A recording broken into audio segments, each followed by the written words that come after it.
ಆತ್ಮೀಯರೇ, ತಮಗೆಲ್ಲರಿಗೂ ಭಕ್ತಿಯ ಪ್ರಣಾಮಗಳು. ಆತ್ಮೀಯರೇ, ಸನಾತನ ಹಿಂದೂ ಧರ್ಮದಲ್ಲಿ ಹೆಣ್ಣಿಗೆ ಎಂಥ ಒಂದು ಪಾವಿತ್ರ್ಯದ ಸ್ಥಾನಮಾನ, ಎಂಥ ಒಂದು ಗೌರವದ ಸ್ಥಾನಮಾನ, ಆ ಕುರಿತು ಹೆಣ್ಣಿನ ಬಗ್ಗೆ ಅತಿ ಅದ್ಭುತವಾದಂಥ ವಿಚಾರಗಳು, ಮಾತುಗಳು ಇಲ್ಲಿ ವ್ಯಕ್ತವಾಗ್ತಾ ಇದ್ದಾವೆ.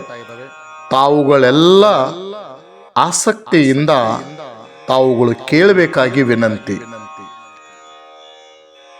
ದಶರಥ ಮಹಾರಾಜರು ತನ್ನ 4 ಪುತ್ರ ರತ್ನರ ಜೊತೆ ಸಹ ಕುಟುಂಬ ಸಹ ಪರಿವಾರ ಸಮೇತವಾಗಿ ಅದ್ಧೂರಿಯ ಒಂದು ಮದುವೆಯ ದಿಬ್ಬಣದೊಂದಿಗೆ ಜನಕ ಮಹಾರಾಜರ ಅರಮನೆಯ ಹೆಬ್ಬಾಗಿಲಿನಲ್ಲಿ ಬಂದು ನಿಲ್ತಾರೆ.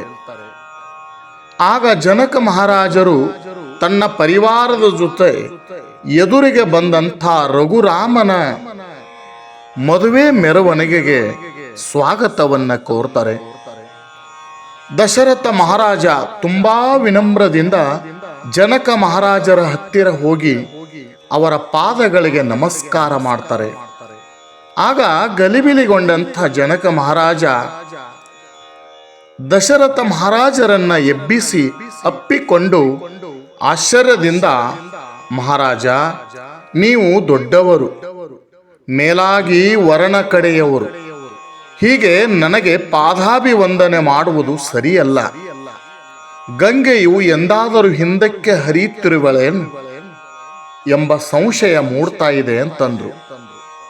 ಆಗ ದಶರಥ ಮಹಾರಾಜರು ಅದ್ಭುತವಾದಂಥ ಉತ್ತರವನ್ನು ಕೊಡ್ತಾರೆ, ಕೇಳಿ. ಜನಕ ಮಹಾರಾಜರೇ, ನೀವು ದಾನ ನೀಡುವವರು, ಇನ್ನು ಸ್ವಲ್ಪ ಹೊತ್ತಿಗೆ ಕನ್ಯಾದಾನ ಮಾಡುತ್ತಿರುವವರು. ನಾನು ಯಾಚಕ, ನಿಮ್ಮಿಂದ ಮಗನಿಗಾಗಿ ಕನ್ಯೆಯನ್ನು ಬೇಡಲು ಬಂದಿರುವಂಥವನು ನಾನು. ಈಗ ನೀವೇ ಹೇಳಿ, ದಾನ ಮಾಡುವವರು ದೊಡ್ಡವರೋ ಇಲ್ಲ ದಾನ ಬೇಡುವವರು ದೊಡ್ಡವರೋ? ನಮ್ಮಿಬ್ಬರಲ್ಲಿ ಶ್ರೇಷ್ಠನಾರೆಂದು ನಿಮಗೆ ಗೊತ್ತು ಅಂತಂದ್ರು. ದಶರಥ ಮಹಾರಾಜರ ಮಾತು ಕೇಳಿರುವಂಥ ಜನಕರಾಜನಿಗೆ ಕಣ್ಣೀರು ಮತ್ತು ಆನಂದ ಬಾಷ್ಪಗಳು ಒಮ್ಮೆಲೆ ಉಂಟಾದವು. ಉದ್ವೇಗದಿಂದ ತನ್ನಲ್ಲಿಯೇ ಅಂದುಕೊಳ್ತಾನೆ, ಹೌದು, ಯಾರ ಮನೆಯಲ್ಲಿ ಮಗಳಿರುತ್ತಾಳೋ ಅವರೇ ಭಾಗ್ಯವಂತರು, ಅವರೇ ದೊಡ್ಡರು, ಅವರೇ ಗೌರವಾನ್ವಿತರು. ಪ್ರತಿ ಮಗಳ ಭಾಗ್ಯದಲ್ಲಿ ಅಥವಾ ಅದೃಷ್ಟದಲ್ಲಿ ತಂದೆ ಇದ್ದೇ ಇರುತ್ತಾನೆ. ಆದರೆ ಪ್ರತಿ ತಂದೆಯ ಭಾಗ್ಯದಲ್ಲಿ ಮಗಳಿರಲ್ಲ. ಇದು ಭಾರತೀಯರ ಮನಸ್ಸಿನಲ್ಲಿ ಮಗಳಿಗಿರುವಂಥ ಮಹತ್ವ. ಸನಾತನ ಹಿಂದೂ ಧರ್ಮದಲ್ಲಿ ಹೆಣ್ಣಿಗೆ ಅದರದೇ ಆದಂಥ ಒಂದು ಸ್ಥಾನಮಾನ, ಗೌರವ ಇದ್ದೇ ಇದೆ. ರಾಮನಿಗೆ ಸೀತೆ, ಕೃಷ್ಣನಿಗೆ ರಾಧೆ, ಶಿವನಿಗೆ ಪಾರ್ವತಿ, ನಾರಾಯಣನಿಗೆ ಲಕ್ಷ್ಮಿ. ಮಂತ್ರ ಪಠಣದಲ್ಲಿ ಗಾಯತ್ರಿ, ಗ್ರಂಥ ಪಠಣದಲ್ಲಿ ಗೀತಾ. ದೇವರೆದುರಿಗೆ ವಂದನ, ಅರ್ಚನಾ, ಪೂಜಾ, ಆರತಿ, ಆರಾಧನಾ. ನಮ್ಮ ದಿನಚರಿಯಲ್ಲಿ ಉದಯಕ್ಕೆ ಉಷಾ, ಸಂಜೆಗೆ ಸಂಧ್ಯಾ, ರಾತ್ರಿಗೆ ನಿಶಾ, ಬೆಳಕಿಗೆ ಜ್ಯೋತಿ ದೀಪ,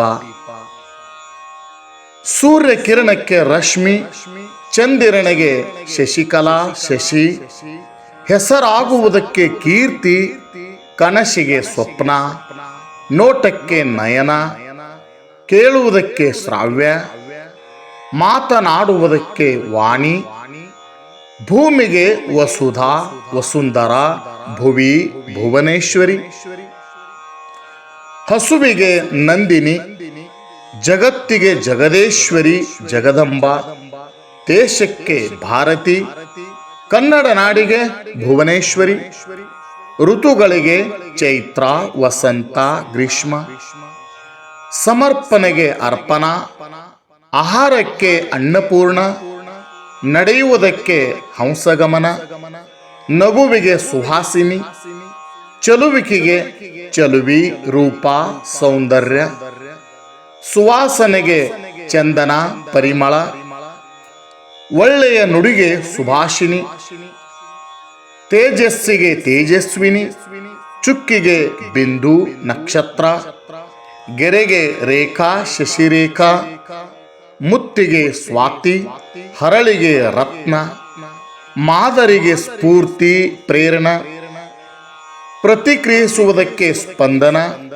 ಕೆಲಸಕ್ಕೆ ಕೃತಿ ಕೃತಿಕಾ, ಇಷ್ಟಕ್ಕೆ ಪ್ರೀತಿ, ನೀರಿಗೆ ಗಂಗಾ, ಬಂಗಾರಕ್ಕೆ ಸುವರ್ಣ ಕನಕ ಹೇಮ, ಬೆಳ್ಳಿಗೆ ರಜತ ರಂಜಿತ, ಚಿತ್ತಾರಕ್ಕೆ ಚಿತ್ರ, ಊಹೆಗೆ ಕಲ್ಪನಾ, ನಿಜ ಸಂಗತಿಗೆ ಸತ್ಯವತಿ, ಶುದ್ಧತೆಗೆ ನಿರ್ಮಲ ಪವಿತ್ರ, ಆಲೋಚನೆಗೆ ಭಾವನಾ, ಕಣ್ಗಳಿಗೆ ನಯನಾಕ್ಷಿ ಮೀನಾಕ್ಷಿ ಕಮಲಾಕ್ಷಿ ಜಲಜಾಕ್ಷಿ ಕಾಮಾಕ್ಷಿ, ಶಿಕ್ಷಣಕ್ಕೆ ವಿದ್ಯಾ, ಬುದ್ಧಿಗೆ ಪ್ರತಿಭಾ, ಸಂತೋಷಕ್ಕೆ ಖುಷಿ, ಕೋಪಕ್ಕೆ ಭೈರವಿ ಕಾಳಿ, ಧೈರ್ಯಕ್ಕೆ ದುರ್ಗೆ, ಗೆಲುವಿಗೆ ಜಯಲಕ್ಷ್ಮಿ ವಿಜಯಲಕ್ಷ್ಮಿ, ಹಾಡಿಗೆ ಸಂಗೀತ, ಗಾಯನಕ್ಕೆ ಶ್ರುತಿ ಪಲ್ಲವಿ,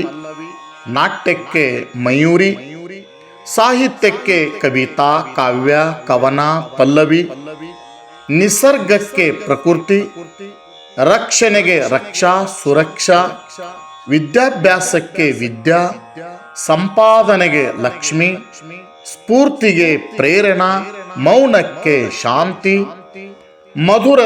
ಮಧುರತೆಗೆ ಮಾಧುರಿ ಮಂಜುಳ, ಕನಿಕರಕ್ಕೆ ಕರುಣಾ, ಆಕ್ರೋಶಕ್ಕೆ ಕಾಳಿ, ವಾತ್ಸಲ್ಯಕ್ಕೆ ಮಮತಾ, ಆಯುಷ್ಯಕ್ಕೆ ಜೀವಿತ, ಮೋಡಗಳಿಗೆ ಮೇಘ ಮೇಘನ, ಬಿಳುಪಿಗೆ ಶ್ವೇತ, ಕಪ್ಪಿಗೆ ಕೃಷ್ಣೆ, ವಾಸನೆಗೆ ಪರಿಮಳ, ಹೂವಿಗೆ ಪುಷ್ಪ ಸುಮ ಕುಸುಮ ಪದ್ಮ ಪದ್ಮಾವತಿ, ಕಮಲ ಮಂದಾರ ನೈದಿಲೆ ಸೇವಂತಿ, ಬಳ್ಳಿಗೆ ಲತಾ, ಹಾರಕ್ಕೆ ಮಾಲಾ, ಶುಭಕರಕ್ಕೆ ಮಂಗಳ ಸುಮಂಗಳ ಶುಭಾಂಗಿ, ಒಳ್ಳೆಯ ಮನಸ್ಸಿಗೆ ಸುಮನ, ಶ್ರೀಮಂತಿಕೆಗೆ ಐಶ್ವರ್ಯ ಸಿರಿ, ವಿಸ್ತಾರಕ್ಕೆ ವಿಶಾಲ ವೈಶಾಲಿ, ಜೇನಿಗೆ ಮಧು, ಬಯಕೆಗೆ ಆಶಾ ಅಪೇಕ್ಷಾ, ತೀರ್ಮಾನಕ್ಕೆ ನಿಶ್ಚಿತ, ಬರಹಕ್ಕೆ ಲಿಖಿತ, ನೆರಳಿಗೆ ಛಾಯಾ, ನಿಧಾನಕ್ಕೆ ಮಂದಾಕಿನಿ, ಹೂಗೊಂಚಲಿಗೆ ಮಂಜರಿ, ಕಲೆಗೆ ಕಲಾ, ಗೌರವಕ್ಕೆ ಮಾನ್ಯ ಮಾನ್ಯತಾ, ನದಿಗಳಿಗೆ ಗಂಗಾ ಯಮುನಾ ಸರಸ್ವತಿ ಭಾಗೀರಥಿ ನರ್ಮದಾ ಗೋದಾವರಿ ಕಾವೇರಿ ಹೇಮಾವತಿ ನೇತ್ರಾವತಿ ಶರಾವತಿ ವೇದಾವತಿ ಅರ್ಕಾವತಿ ತುಂಗಾ ಗೌತಮಿ ಕಪಿಲೆ ಮಂದಾಕಿನಿ ಕೃಷ್ಣೆ. ಹೀಗೆ ಎಲ್ಲೆಡೆ ಎಲ್ಲರ ಬಾಳಲ್ಲಿ ಹೆಣ್ಣು ಇರುವವಳು. ಹೆಣ್ಣು ತಾಯಿಯಾಗಿ, ಪ್ರೇಯಸಿಯಾಗಿ, ಮಗಳಾಗಿ, ಸೊಸೆಯಾಗಿ, ಹಾಸುಹೊಕ್ಕಾಗಿ ಇರುವವಳು. ಯತ್ರ ನಾರ್ಯಸ್ತು ಪೂಜ್ಯಂತೆ ರಮಂತೆ ತತ್ರ ದೇವತಾಃ. ಓಂ ಶಾಂತಿ.